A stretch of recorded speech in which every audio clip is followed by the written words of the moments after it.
আমৃত্যু রাজ্যের সীমানা বিস্তার এবং শাসনে মনোযোগী ছিলেন ইলিয়াস শাহ। যোগ্য একজন শাসক হিসেবে নিজ পারদর্শিতার প্রমাণ দিয়েছেন তিনি। মুসলিম সুফি সাধকদের প্রতি অগাধ ভক্তি শ্রদ্ধা ছিল তার।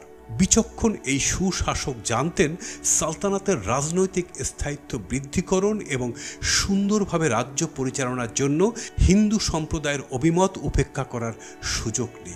তাই বহু হিন্দু কর্মকর্তা কর্মচারী নিয়োগ দিয়েছিলেন তিনি। পুরো ভারতবর্ষে বাংলার গুরুত্বকে জ্বলন্ত শিখার ন্যায় তুলে ধরেছিলেন শামসুদ্দিন ইলিয়াস শাহ।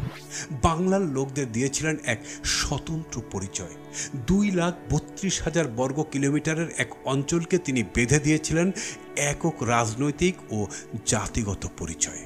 1358 সালে মারা যান এই সুবিখ্যাত শাসক। তার মৃত্যুর পর সিংহাসনে আসীন হন তার সুযোগ্য সন্তান সিকান্দার শাহ।